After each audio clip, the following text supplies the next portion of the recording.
Здравствуйте, меня зовут Павел, приветствую вас на канале Каминмастер. Сегодня тема маленького видео – это решетки. Решетки для каминов. Для чего они нужны, как их выбирают, по какому сечению и некоторые другие вопросы.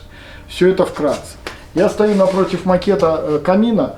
Тут не все идеально, но мы говорим о расположении решеток. Для чего нужны даже не решетки, а отверстия в камине?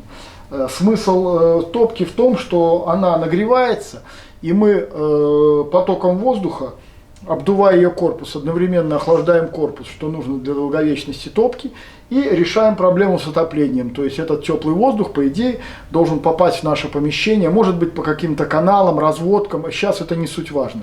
Вот. То есть мы решаем две проблемы. Проблему топки с перегревом и свою проблему с отоплением дома. Для этого служат отверстия в короб. Например, нижние решетки. Вместо них могут быть какие-то дровницы, скрытые отверстия и так далее. Иногда вы даже не видите это на фотографиях каминов, но это либо косяк того, кто это монтировал, либо они скрыты. Бывают скрытые конструкции, мы этого касаться не будем. Пока о решетках.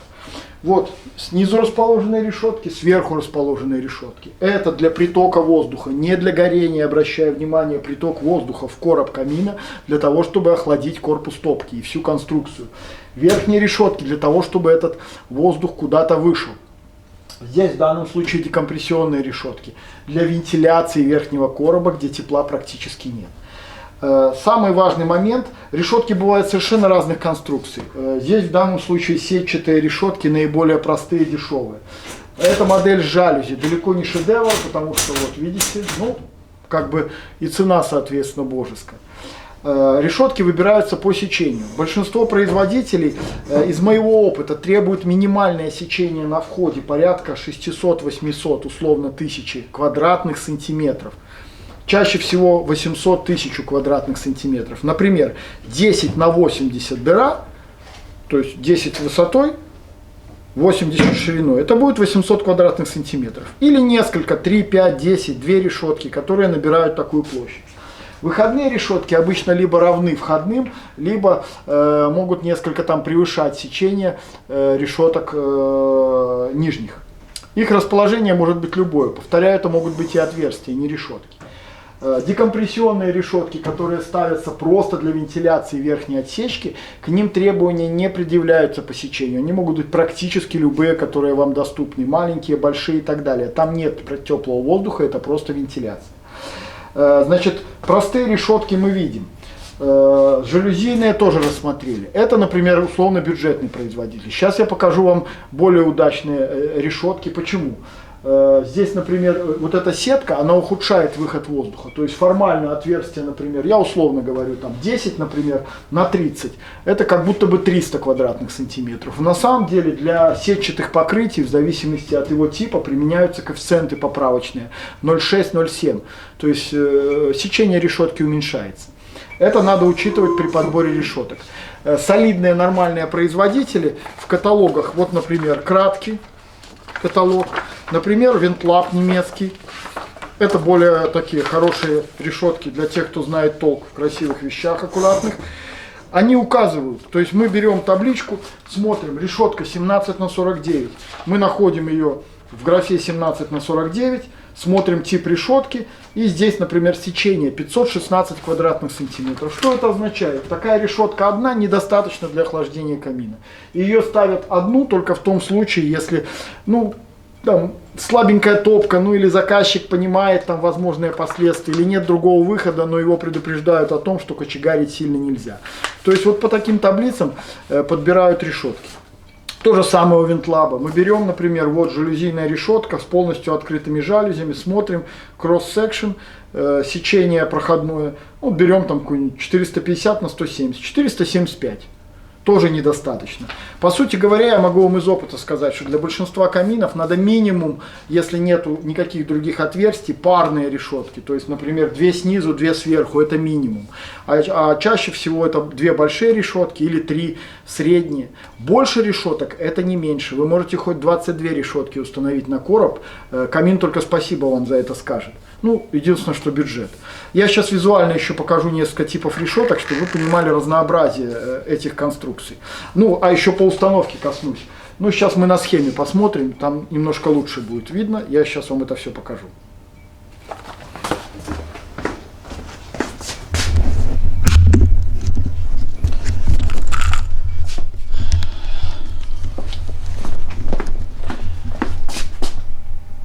Решетки НП производства краткие. Обычные сетчатые, окрашенные, гальванизированные, с жалюзи. Ну, хотя жалюзи этого производителя вопрос немножко такой спорный. Опять же окрашенные, гальванизированные. Повторяю, сетка забирает часть площади, поэтому это надо учитывать. Производители не всегда в каталоге это оговаривают. Жалюзи вообще специфическая вещь. Я вкратце сейчас скажу.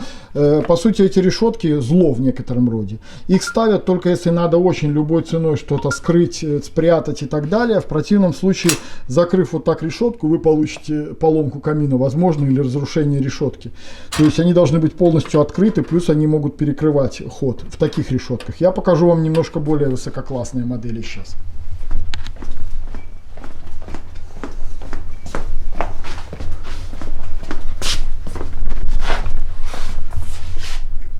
Это стенд производителя Винтлаб. Выше намного классом. Смотрим.